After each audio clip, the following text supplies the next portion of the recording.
आज आप लोगों का आपके अपने ही चैनल में स्वागत है। आज नवरात्रि का चतुर्थ पूजा है और इस चतुर्थ पूजा के शुभ अवसर पर हम आप लोगों के बीच कानून की कुछ जानकारी अपनी योग्यता के अनुसार रखना चाहते हैं।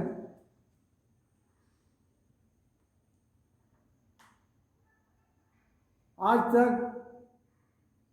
हम लोगों ने जितने भी कानून की किताबें देखी हैं, सब पर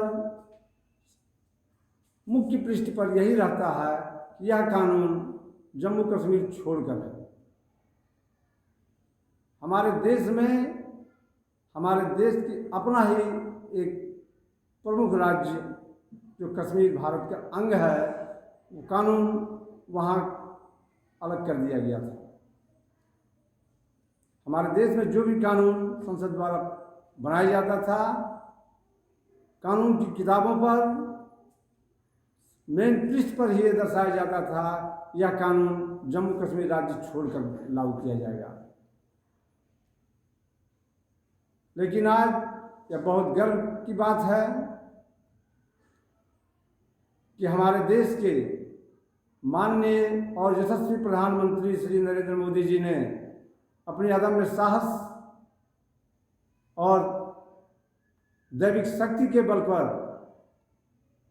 संपूर्ण देश में एक कानून लागू किया गया है। माँ दुर्गा उन्हें यशस्वी और दीर्घायु रखें ताकि हमारे देश के लिए एक से एक कानून अपने साहस के बल पर पारित कर सकें।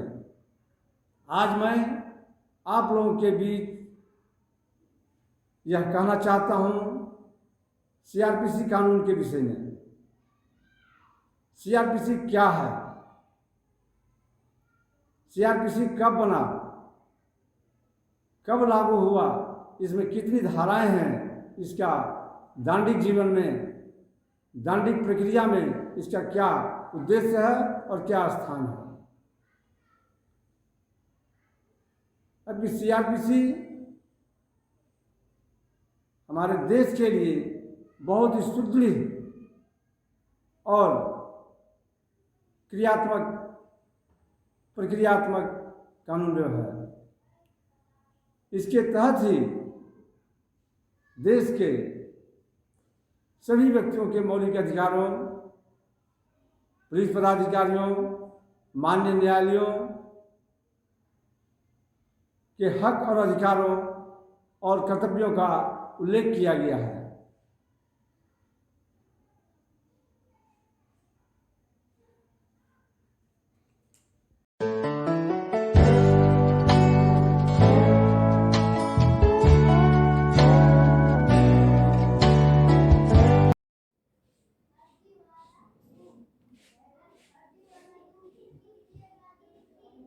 आज हम सीआरपीसी के विषय में अपनी योग्यता के अनुसार कुछ बातें आप लोगों के बीच रखना चाहता हूँ कि सीआरपीसी क्या है, सीआरपीसी कब लागू हुआ, सीआरपीसी में कितनी धाराएं हैं और इसका क्या स्वरूप है। तो सीआरपीसी, जिसको अंग्रेजी में हम क्रिमिनल प्रोसीड्योर कहते हैं, जिसका हिंदी में इसका अर्थ होता है दंड प्रक्रिया संहिता। भारत में दांडिक प्रक्रिया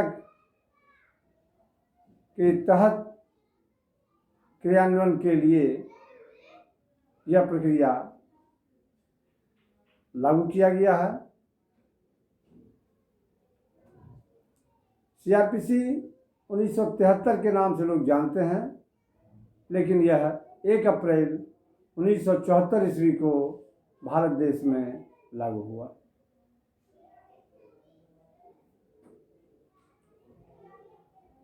सीआरपीसी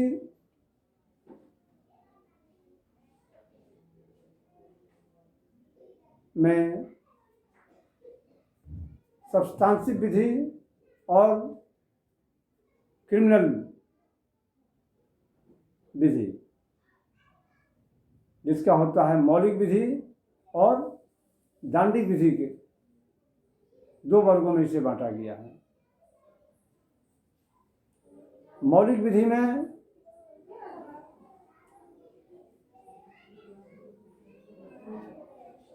सिविल केस और क्रिमिनल केस आते हैं। सिविल केस में जमीन संबंधी विवादों का निपटारा किया जाता है और क्रिमिनल केस में आपराधिक मुकदमों का निपटारा किया जाता है। सीआरपीसी की प्रमुख विशेषताएं यही है, हमारे देश में लागू करने का इसका मुख्य उद्देश्य यही है कि समाज में लोगों का मौलिक अधिकारों का प्रयोग,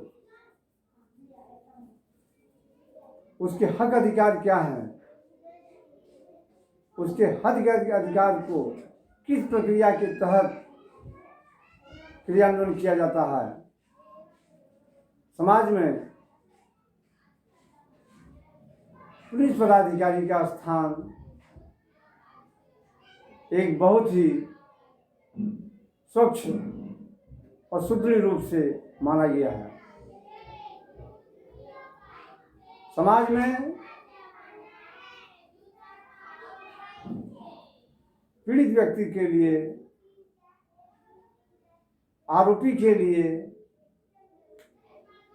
किस प्रकार का व्यवहार किया जाएगा, किस प्रकार के कानून के तहत उसका रूपरेखा तैयार किया जाएगा, इसका क्रियान्वयन सीआरपीसी में ही देखने को मिलता है। सर्वप्रथम समाज में किसी भी पीड़ित व्यक्ति के साथ कोई जुल्म, अत्याचार या किसी भी प्रकार की घटनाएं होती है तो वह सर्वप्रथम अपने न्याय और सुरक्षा के लिए स्थानीय थाना हो जाता है।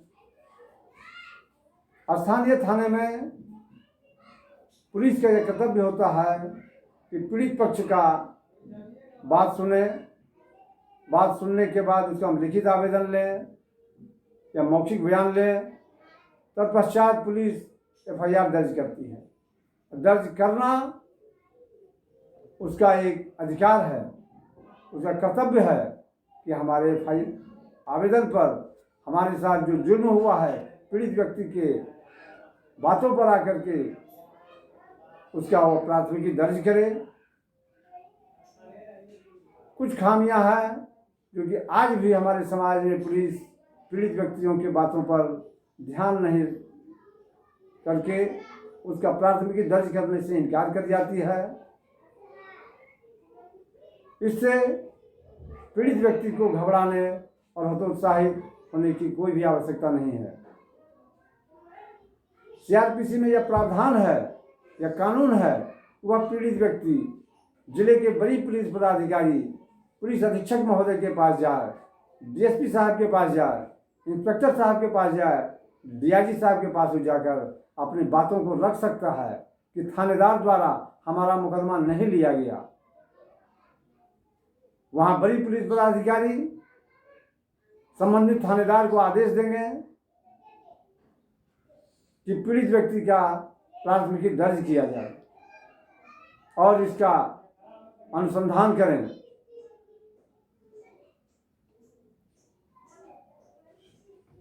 सीआरपीसी में भी यह दिखलाया गया है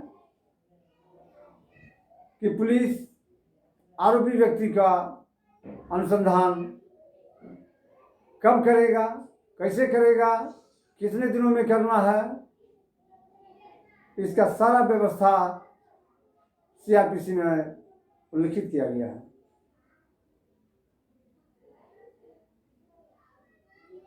पुलिस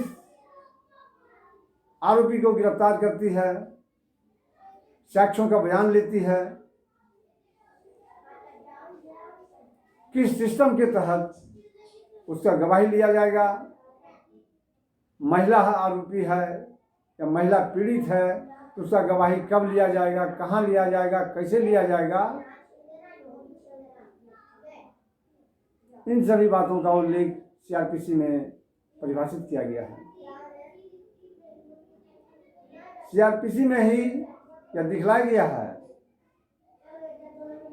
कि आरोपी व्यक्ति को गिरफ्तार करने के बाद हम कितने घंटों तक हम उसे थाने में रख सकते हैं। यह प्रावधान है किसी भी आरोपी को अगर पुलिस गिरफ्तार करती है तो उसे 24 घंटे के अंदर माननीय न्यायालय के समक्ष उसे प्रस्तुत करना है, जहां माननीय न्यायालयों का सीमा क्षेत्र, अधिकार और कर्तव्य का संचालन भी सीआरपीसी के द्वारा ही किया जाएगा। किस मामले में माननीय न्यायालय द्वारा आरोपी को जमानत दिया जाएगा, किस मामले में आरोपी को जमानत माननीय न्यायालय द्वारा नहीं दिया जाएगा। वकील तर्कपूर्ण बातों रख करके किस प्रकार अपने आरोपी को, गुनहगार व्यक्ति को या निर्दोष व्यक्ति को किस प्रक्रिया के तहत जमानत की मांग करेंगे। एक महिला है, उसका बचाव कैसे लेंगे, इन सभी बातों का संचालन अधिवक्तागण को भी सीआरपीसी के दायरे में ही रहकर करना पड़ता है। इसलिए सीआरपीसी भारतीय संविधान में एक बहुत ही सुदृढ़ और मजबूत कानून है। माननीय न्यायालय के समक्ष मुकदमों का विचारण निम्न न्यायालय से लेकर के सेशन न्यायालय, माननीय उच्च न्यायालय, माननीय सर्वोच्च न्यायालय तक का जो विचारण की जो प्रक्रिया है, जो रूपरेखा है, सभी का अधिकार और प्रारूप सीआरपीसी में ही दिखलाया गया है। निम्न न्यायालय द्वारा किसी व्यक्ति को सजा दिया जाता है, किसी को रिहा किया जाता है,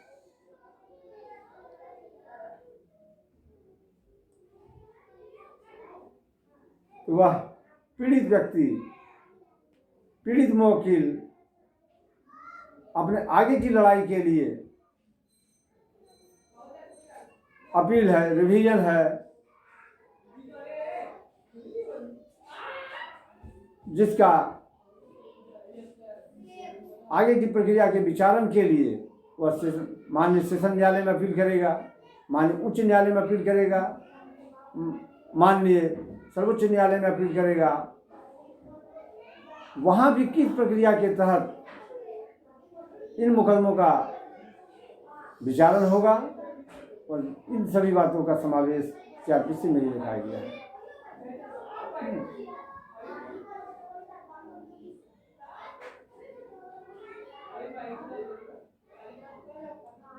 सीआरपीसी में कुल 484 धाराएं हैं। सभी धाराओं की अपना अपना एक मापदंड है, एक प्रक्रिया है कि किस धाराओं में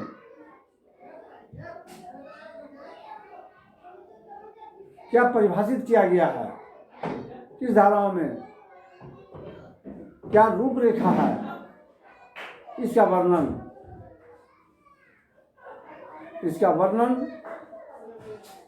भी हम समय समय पर अपनी क्षमता के अनुसार आप लोगों के बीच रखने का प्रयास करूंगा, ताकि समाज में हर व्यक्ति को सभ्य और प्रतिष्ठित ढंग से जीने के लिए कानून की जानकारी अनिवार्य है।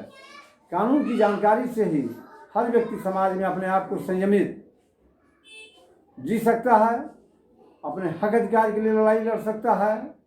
समाज में अगर कोई किसी को शोषित करता है, अपने हक अधिकार से वंचित रखता है, इसके लिए कानून की जानकारी अनिवार्य है। और इन सभी बातों का संचालन हम अपने हक की लड़ाई किस प्रकार लड़ेंगे, उसका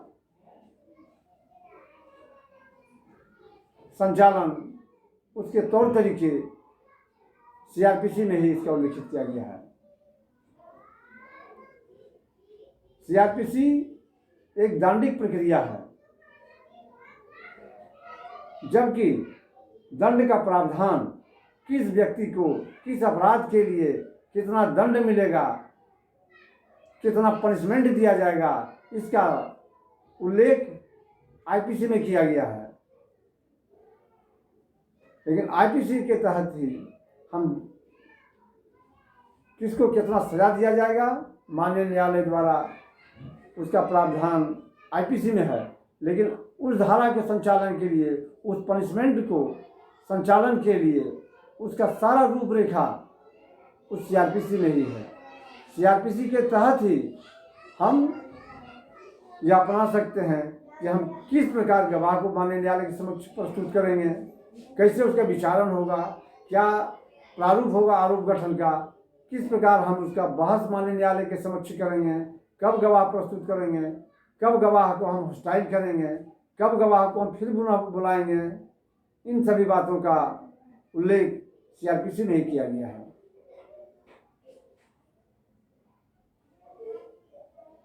अब हम अन्य बातों की जानकारी जो सीआरपीसी में अन्य धाराओं में परिभाषित किया गया है, कि हम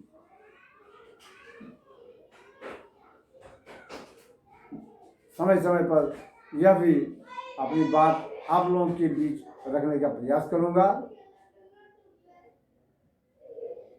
और मैं आप लोगों से यह अपेक्षा करता हूं कि आप लोग भी कानून की जानकारी को ध्यान से सुने, समझें और अपनी बातों को एक आम लोगों के बीच रखें, ताकि आम लोग भी समाज में गरीब, शोषित और पिछड़े वर्ग लोगों को भी कानून का लाभ मिल सके और अपने आप को संयमित जीवन जी सके, ताकि समाज में शांति व्यवस्था कायम रख सके।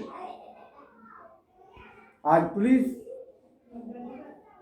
हमारे समाज की एक रीढ़ है, उस पर आम जनता का काफ़ी उम्मीद है। पुलिस के अथक प्रयास से, उनके कार्यकलाप से हम लोग शांति और खुशहाली महसूस करते हैं। उनकी गतिविधि में, पुलिस के द्वारा की गई अनुसंधान में हर व्यक्तियों को, हर नागरिकों को यह कर्तव्य है कि हम पुलिस को अनुसंधान में सहयोग करें, ताकि आरोपी व्यक्ति को